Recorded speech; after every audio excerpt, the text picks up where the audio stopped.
caluroso, con muchas informaciones, con noticias terribles, desagradables, pero la vida sigue. Quiero sí manifestar que cuando se trata de personas tan cercanas, tan queridas, cuando se trata de esos acontecimientos sorpresivos, fúnebres, uno no puede sumarse de manera frívola a los comentarios, simplemente decir que lamentamos muchísimo la despedida de una niña que vi antes de nacer, de Adela Molina Martínez. Así que va el abrazo para la familia tan querida de Adela. Paz para la familia, paz para todos nosotros que vimos crecer a Adela. Y ojalá que las personas que no están ligadas a la familia guarden silencio respetuoso y respeten, reitero, el dolor ajeno. Del dolor no podemos hacernos cargo, por favor. Claro. Hay muchas maneras de acompañar y de estar. Así que... Y estos momentos nos sirven para reflexionar sobre lo efímera que es la vida y sobre la necesidad de que no desaprovechemos cada oportunidad que tengamos para manifestar cariño, aprecio, reconocimiento a la gente que queremos, la gente que nos importa, que está cerca, porque nunca sabemos cuándo será la oportunidad del último abrazo, o el último adiós, o el último hola, o el último mensajito de WhatsApp, vía nota de voz. Yo recuerdo en diciembre, compartiendo con usted, que usted decía algo así, de esos mensajes en diciembre del año pasado. Sí, sí. Y uno lo oye tan banal, qué tan banal, qué trivial. Sí, mira esta muchacha diciendo eso. Y sí, cada día puede ser el último y también el primero. Entonces hay que hacer el esfuerzo. Yo le llamo a eso el efecto fúnebre. Cuando se te van personas queridas, tú dices, a partir de mañana voy a ser mejor. Como dice la canción. No voy a fumar, voy a comer menos, pero sí son estremecimientos y no todas las personas estamos preparadas para esas cosas. Me informan y quisiera confirmación que el lobito feliz también se fue. Sí. Sí, de hecho nos lo confirmó Luis Fitzgerald. Hace un ratito me pasó la información vía WhatsApp. Eso. Así es otra pérdida significativa. De modo que así enfrentamos, esperando el gobierno de hoy, como siempre, gracias a la acogida de la Z101 y de todo su equipo ejecutivo. Decíamos que había muchas informaciones. Bueno, Carolina, yo no sé si negar lo evidente, sea diplomático o sea racional, pero estamos en campaña electoral. Sí, porque hay almas que salvar, y votos que buscar. Claro, y votos que buscar. Entonces, no sé hasta qué punto estar en campaña sirve de excusa para justificar no realizaciones, sirve también como de buena nueva y decir no te apures, que en el segundo periodo va a ser mejor. Y ahí no solo me refiero al Poder Ejecutivo. Recuerde que hay reelección también o repostulación, porque tú te ofreces, el voto es que garantiza. Claro. Tú eres guapo exponiéndote. Pero para diputados, para senadores, sí, claro, para alcaldes, alcaldesas, regidores, regidoras. Entonces, todo el ambiente. Y ahí viene una reflexión con dos caminos que se bifurcan. O extendemos los periodos de gobierno, o definitivamente asumimos que de los 4 años, 3 son de intentos, pero el final, el uno último es para hacer campaña. Entonces, 3 son de intentos y el último de campaña. Entonces, ¿cuándo vamos a gobernar? En el segundo periodo. Pero es que en el segundo periodo... ¿Te aspira el tercero? Sí, depende. No, entonces ahí están los cabildeos para modificar la Constitución, en caso de que ya hayamos prohibido. Sí, depende en la época en la que estemos. Si estamos en una época en la que está prohibida la tercera repostulación, entonces el último año no se puede apretar mucho la tuerca porque se necesitan los votos para hacer la modificación constitucional.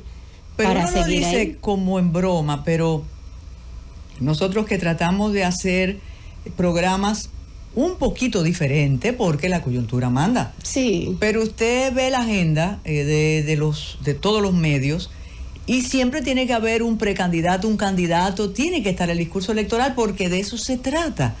Claro. Si uno se queda atrás, entonces, ¿qué pasa? Pero lo cierto es que yo recordé todo aquel proceso de análisis previo a la Constitución del 2010. Sí. Y uno de los temas, y es muy en serio que lo planteo, que provocó mesas de discusión fue ese: o extendemos el periodo gubernamental a 5 años, y estoy oyendo las voces que discutíamos eso, que decían también 6, sí, porque 5 tampoco es suficiente, claro, con una mitad para la revocación, o definitivamente, campaña, admitir que desde que se toma juramento hay campaña. El problema ahí está que o los 2 periodos, eso es lo que iba a decir. No sería tan preocupante el hecho de que tengamos en los medios de comunicación políticos que de una manera u otra están en el poder pero están haciendo repostulación. Ojalá y el tema solamente fuera ese.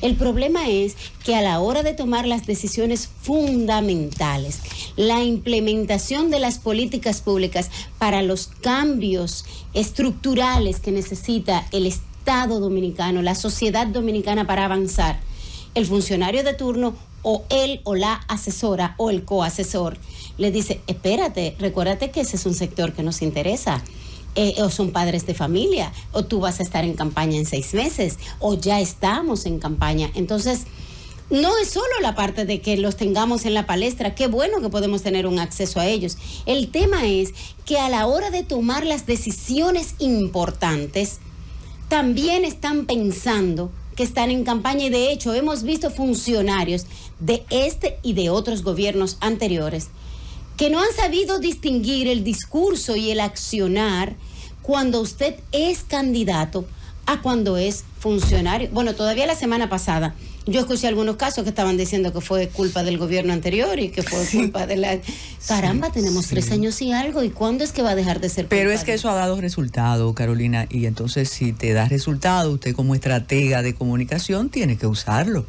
Bueno, y es cierto. Sí, bueno, bien lo planteaba don Marino ayer, que el problema también es de la sociedad. O sea, nosotros tenemos que ver qué le estamos exigiendo a las personas que le estamos dando la confianza del voto para administrar la cosa pública en beneficio de todos, o en procura del bienestar común, que es lo que se debería perseguir.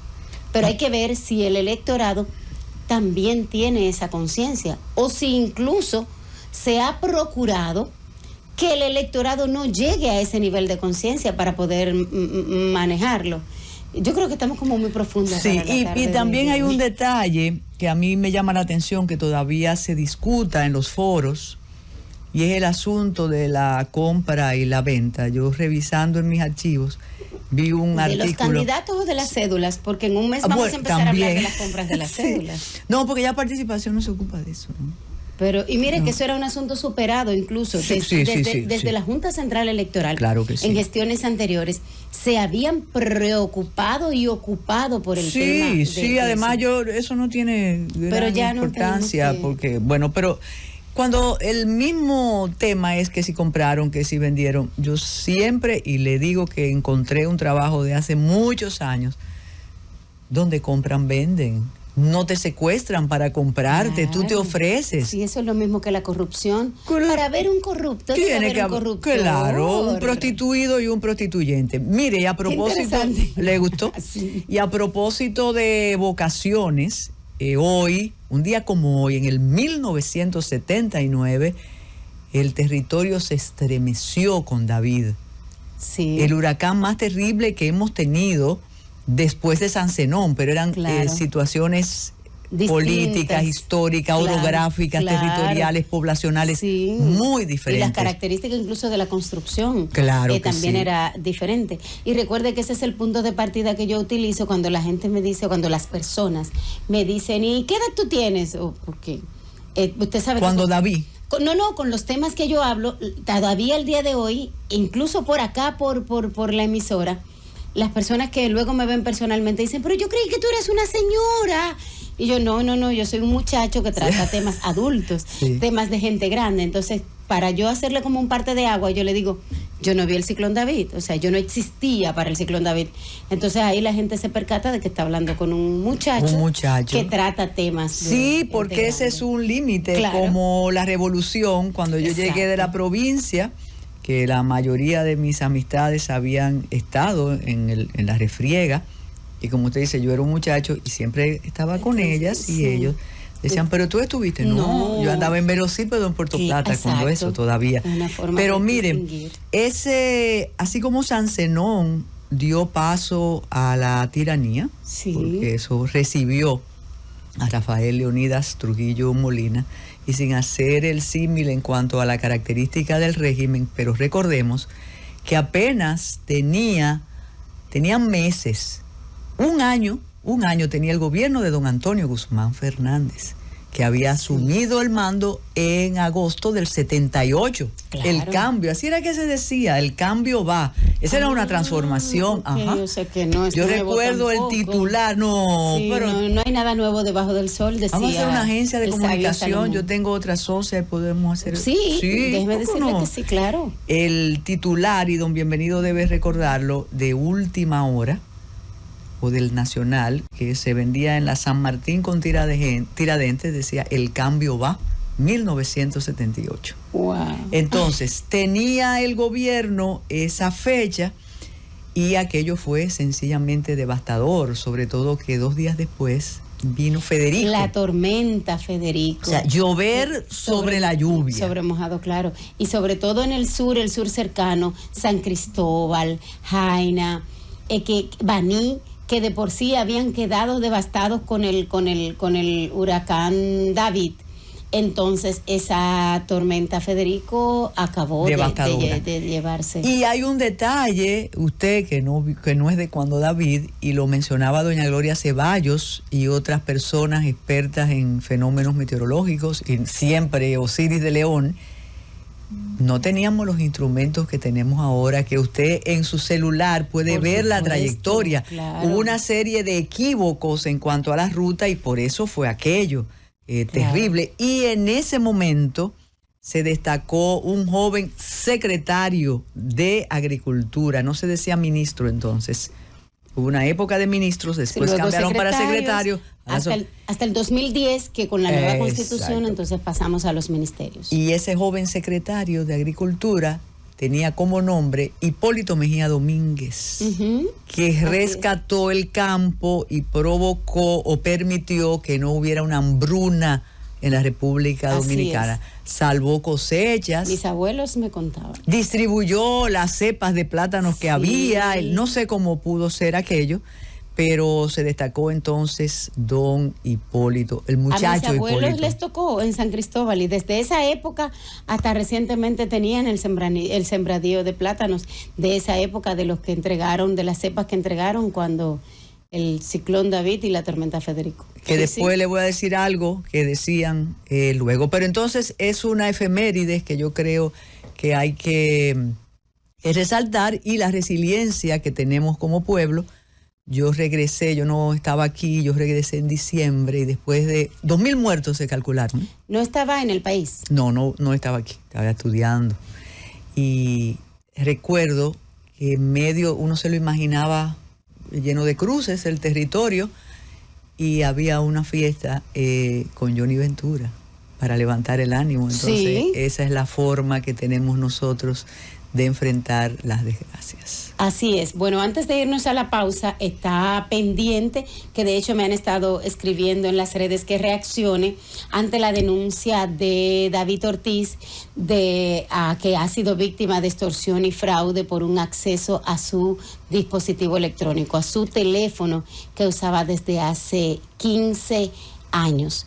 Entonces ahí volvemos a hablar sobre la importancia de la prevención y la seguridad, sobre todo en las personas de alto perfil. Y no importa que su perfil sea deportista, como el caso de David Ortiz, o sea político, un funcionario o incluso un empresario de alguna compañía, no importa que sea grande o pequeña, Si usted tiene un perfil que pudiese resultar atractivo, usted debe tener unos protocolos de seguridad mucho más estrictos, sobre todo con el tema de la ciberseguridad. Pero no solo usted, sino también el entorno que le rodea. ¿Por qué? Porque la seguridad es, bueno, es como la protección es como una especie de cadena que tiene muchos eslabones. Entonces, si el eslabón débil es la persona que le colabora en el servicio doméstico o un hermano suyo que no tiene los protocolos o que no está sensibilizado, cualquier persona en su entorno que se convierta en un eslabón débil puede poner en riesgo su seguridad. Y a propósito de aprender en cabeza ajena, la principal preocupación que él tiene es porque han tenido acceso a información sensible y personal de él y le están extorsionando, diciéndole que pudiese ser expuesta. O sea, que él podría ser víctima de un ciberdelito que se llama doxing, que es la exposición de información o datos personal sin autorización. Entonces, como decía mi abuela, que después del palo da ni Dios lo quita, con Internet aplica lo mismo. Lo que se sube a Internet o lo que usted tiene en su dispositivo móvil, aunque usted crea que no está en el Internet, ya hace rato que eso está en algún repositorio de Google o de Apple o de cualquier otro repositorio y pudiese ser accedido desde cualquier parte en cualquier momento. Entonces, qué bueno que usted trajo el tema, porque hay 3 aspectos que yo creo que es importante antes de darle la bienvenida a nuestro invitado de hoy. Es el aspecto de seguridad que usted ha planteado. Sí. Tenemos que tener seguridad. Sí, una cultura de prevención. Perfecto. Que usted lo ha planteado aquí varias veces. Me sorprende porque hicimos una vez una prueba con 2 colegas suyos impresionantes y es que si tú dices micrófono te van a hacer una oferta. Algo claro, se oye payasesco, pero es así. Pero es la escucha activa, por supuesto. Y de hecho prometimos a la audiencia que un día de esto, una tarde de esta, usted me iba a entrevistar. Sí, íbamos a hablar. No, anunciado y todo. Claro, y Francis sí, la trae. Por supuesto, claro, entonces, con fotos y eso. Por la escucha activa, porque nuestros dispositivos, no solamente el teléfono, la computadora y ya incluso hasta los televisores inteligentes, escuchan lo que hablamos, pero escuchan lo que vemos, escuchan los lugares a donde accedemos, ya sea virtual o presencial, y por supuesto también nuestro dispositivo rastrea donde hemos estado físicamente. Entonces escuche, la información que yo tengo y que cada noche borro, eso no se borra, eso no está borrado. Segundo, el aspecto jurídico, porque el señor David Ortiz, que yo pienso que tiene mucha suerte, pero eso yo se lo cuento luego, es evidente que se ve preocupado, aunque él tiene respaldos mediáticos y de poderes claro extraordinarios. Sí. Y de las autoridades también. Sí. Pero aún así. Él es una marca. Claro. Y Boston lo va a preservar siempre y creo que nosotros también. Por supuesto. Pero se nota que está preocupado y ahí viene el asunto. ¿Qué tanto permanece una información en mi dispositivo? Fíjese que él dice, eso yo no lo uso hace mucho. Y el aspecto jurídico, bueno, alguien me decía con mucha sensatez y ligado al mundo del deporte, que él hizo muy bien adelantándose porque así no lo pueden extorsionar. Claro, por supuesto, ya le está quitando pero unas armas, pero de todos modos... El autor, el perpetrador, tiene esa información. Claro que sí. Y puede tirarla. Claro que sí. Entonces, lo primero, si yo borro, no borro. Si usted borra, de todos modos, eso queda en algún lado. Claro que sí, queda en algún repositorio. No me mire así, pero queda en algún repositorio. Lo que usted no quiera... Las amistades peligrosas también quedan. Por supuesto, pero hay mecanismos para proteger o por lo menos poner varias capas de seguridad para las amistades peligrosas y para la información sensible. Eso es lo que dice que invierten muchas figuras públicas para borrar. Hacemos una pausa y regresamos con el invitado del día. Adelante, Francis.